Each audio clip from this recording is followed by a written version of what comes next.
Au nom du Père, du Fils et du Saint-Esprit. Amen. La paix de Jésus soit dans votre maison. Salut les amis. J'espère que vous allez bien, que vous êtes dans la paix de Jésus, dans sa joie, dans son pardon. Merci Jésus. Alors, nous allons continuer ensemble, car certains d'entre vous me font le bonheur de prier pour moi, donc, et je prie pour eux. C'est vous voyez, c'est un travail d'équipe.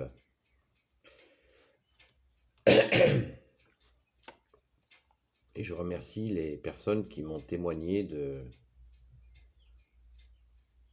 leur satisfaction des vidéos. Et je donne tous ces merci, je te les donne Jésus, car ils te reviennent à toi.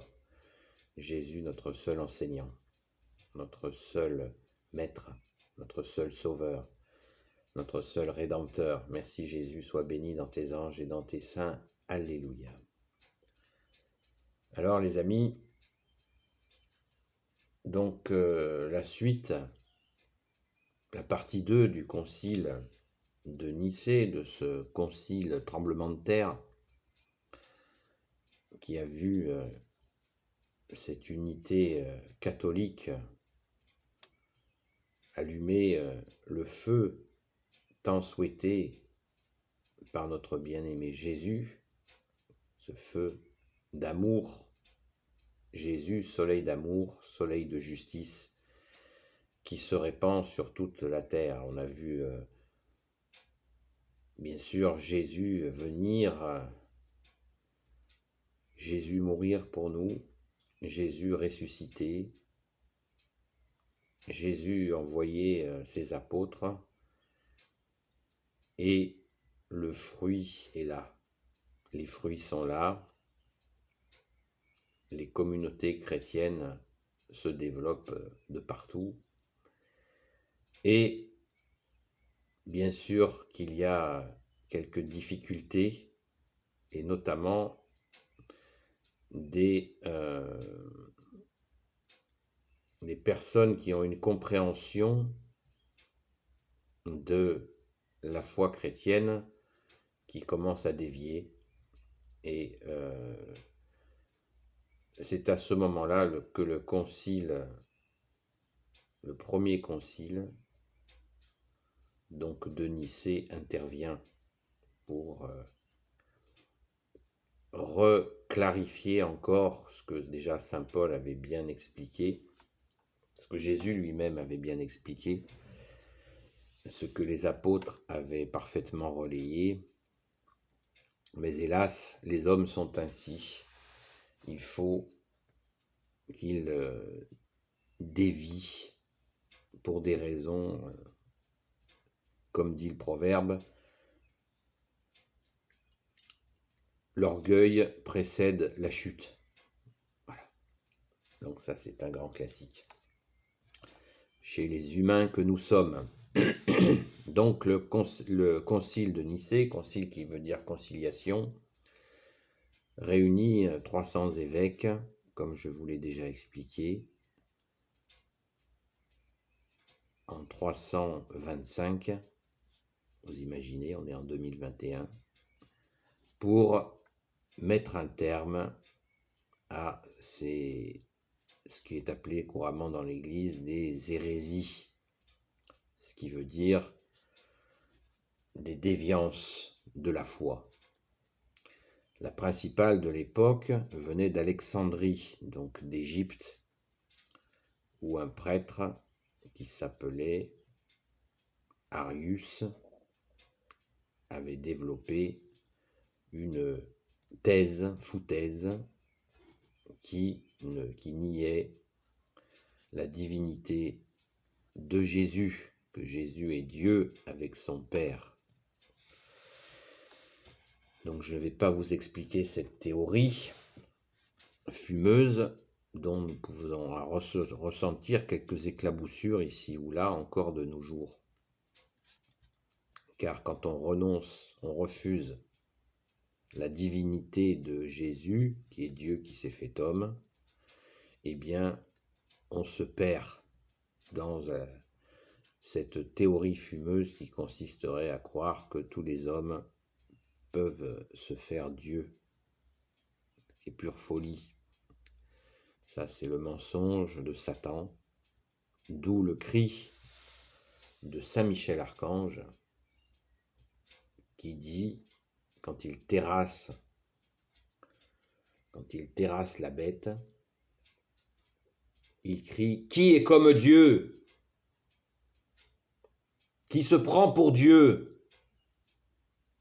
Voilà. On ne se prend pas pour Dieu, les amis. Voilà, c'est une théorie fumeuse. Et l'arianisme pouvait conduire à toutes sortes de déviances, justement, dans ce goût-là. Et depuis que un tiers des anges ont été déchus, cette armée de Satan n'hésite pas à utiliser même la spiritualité pour faire croire à des esprits faibles, ça peut arriver à n'importe qui, qu'il peut devenir Dieu lui-même par une initiation, par je ne sais quoi, par je ne sais quelle prière, par je ne sais quel séjour, dans je ne sais quel endroit. Mais ça, c'est les ténèbres. Jésus est la lumière. Il est la lumière née de la lumière. Il est assis à la droite du Père. Il est Dieu. C'est incontestable. Car si vous n'y croyez pas, regardez les œuvres. Jésus a ouvert les yeux des aveugles. Il a ouvert les oreilles des sourds. Il a fait parler les muets. Il a fait marcher les boiteux. Il a purifié des lépreux. Il a ressuscité des morts. Donc les actes sont là. Qui peut faire ça? Personne.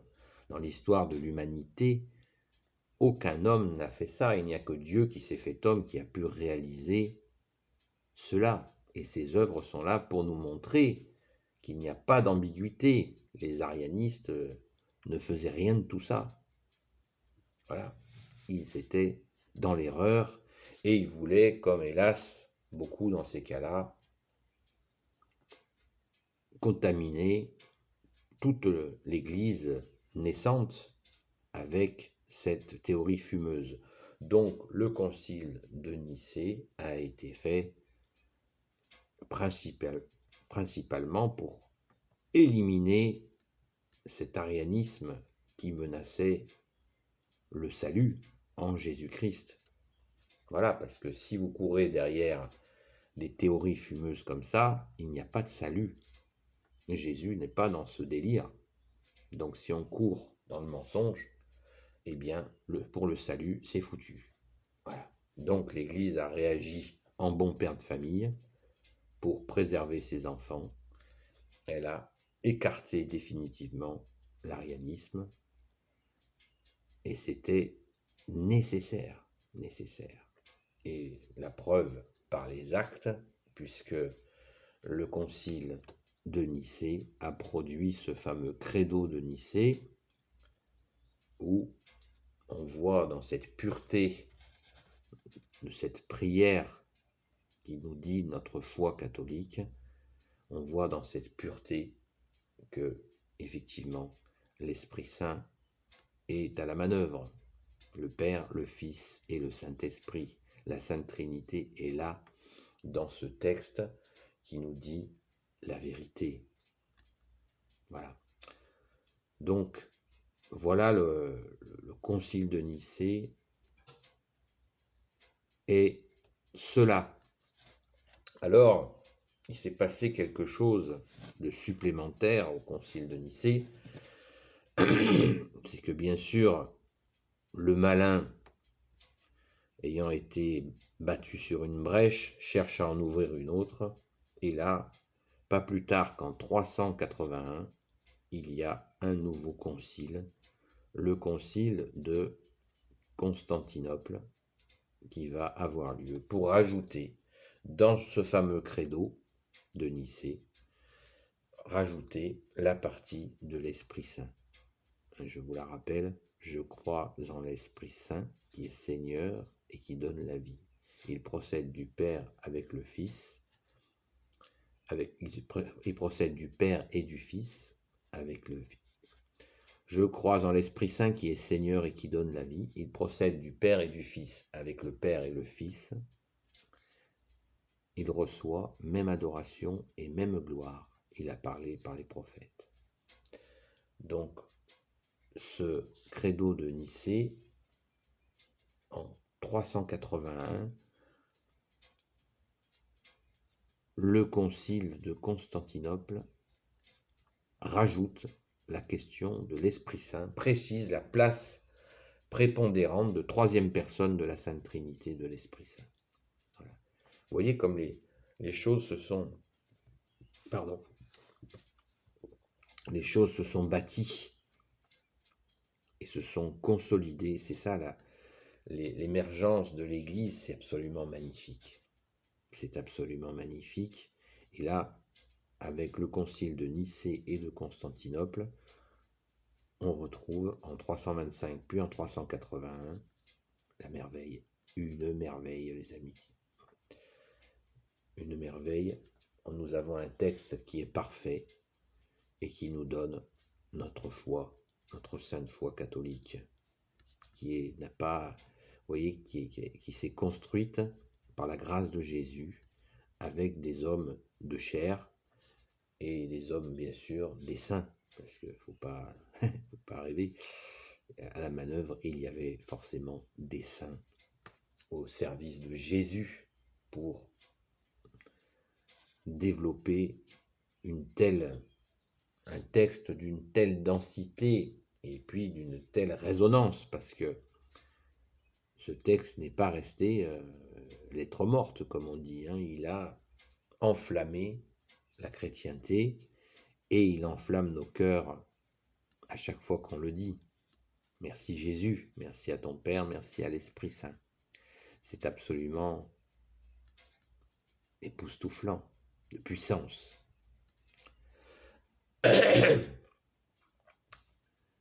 Voilà, dans cette deuxième partie, je voulais vous faire quelques rappels. Je voulais aussi quand même vous préciser quelque chose d'important. C'est que quand on fait des recherches sur le concile de Nicée, il y a énormément de fumée. C'est-à-dire que comme ce concile de Nicée et ce credo est notre foi, eh bien, les ennemis de l'Église viennent gratouiller, à chercher à démontrer des faussetés. Je ne vais pas en faire la liste ici parce que ça n'est pas très intéressant. C'est pas très intéressant, mais soyez attentifs dans vos lectures si vous creusez le sujet, car il y a l'ennemi qui rôde autour du concile de Nicée pour essayer d'en atténuer ou d'en tordre, comme c'est sa spécialité, d'en tordre la vérité. Voilà, soyez bien prudents. Le concile de Nicée est très puissant et c'est pour ça, et il nous racine. Le malin, c'est ce qu'il fait, il attaque à la racine. Mais quand nous sommes forts en toi, Jésus, il se casse les dents. Merci Jésus par ta grâce. Donc, prudence, vigilance et être très attentif quand on voit des beaux mots qui vous mènent direct dans des fois, dans des sectes, dans des groupes qui ne sont pas catholiques et qui peuvent tout simplement vous faire adhérer à des espèces de groupuscules qui n'ont rien à voir avec la sainte foi catholique et qui soi-disant auraient découvert le cachet du cachet alors qu'on le voit, la transparence dans ce credo de Nicée est là. Ils n'ont pas hésité à aller à l'affrontement avec l'arianisme qui mettait en péril la chrétienté émergente. Donc, il n'y a aucune action cachée. Alors, ceux qui révèlent des soi-disant aspects cachés sont bien rigolos, mais il n'y a rien de caché là-dedans. La bataille était, à cette époque, il fallait la mener, ils l'ont menée, et c'est pas pour des raisons métaphysiques ou complètement désincarnées, déracinées, qu'on va faire la leçon à nos aînés dans la foi qui ont réagi, qui ont agi et qui ont prié et qui ont reçu ce credo magnifique de Nicée. Donc, si vous faites attention, Internet, c'est magnifique. Franchement, c'est magnifique, Internet. Mais alors, il faut savoir faire le tri. Voilà, il faut trier. Et laissons Jésus trier pour nous, en lui faisant confiance que l'Église a validé ce concile et l'Église sait ce qu'elle fait, car la tête de l'Église, c'est Jésus. La tête de la Sainte Église catholique, c'est Jésus. Et aujourd'hui encore, malgré les difficultés, malgré certains qui parlent de crise, de crise dans l'Église, de crise, la tête de l'Église n'est pas en crise. Et Jésus est vivant, il est dans nos cœurs, les amis. Il nous aime du même amour qu'il a aimé tous ses apôtres, ses saints, il nous aime. Voilà, il n'y a pas de crise dans l'amour de Jésus, donc gardons-nous de ce vocabulaire défaitiste, ce vocabulaire, oui, défaitiste. Voilà, ce n'est pas. On dirait que celui qui déprime a primauté sur celui qui espère. Et alors bien sûr, si on espère et on est naïf, ça ne sert à rien.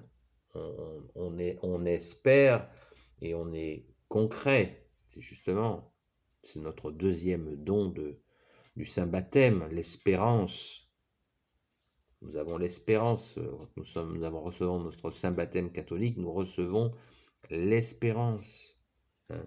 Donc l'espérance n'est pas une naïveté, c'est une vérité, l'espérance. Jésus est vivant comme il était vivant il y a 2000 ans. Quand il marchait sur notre terre, il était bien vivant. Et bien, il est toujours vivant dans nos cœurs.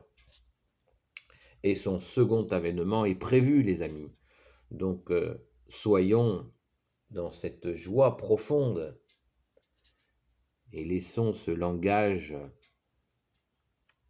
de crise, comme on le voit, ce que je viens de vous expliquer, il n'y avait pas une crise là quand ils avaient l'arianisme qui menaçait la chrétienté.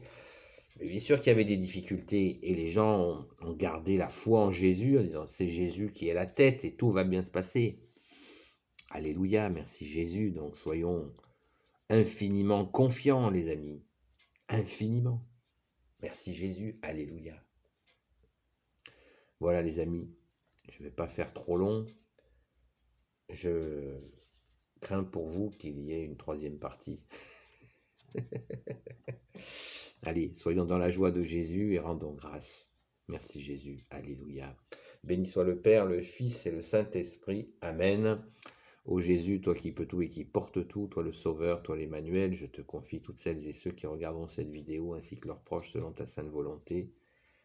Sainte Marie, notre Mère, Reine des cieux, toi l'Immaculée Conception, toi qui écrases le serpent, toi qui as la lune sous tes pas.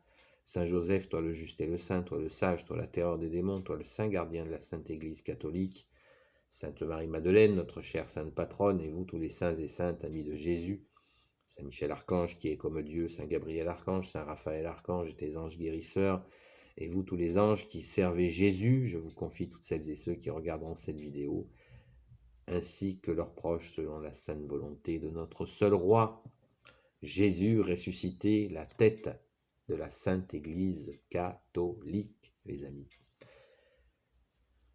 Je vous souhaite un bon discernement espérant, voilà. L'espérance. Nous recevons les trois dons.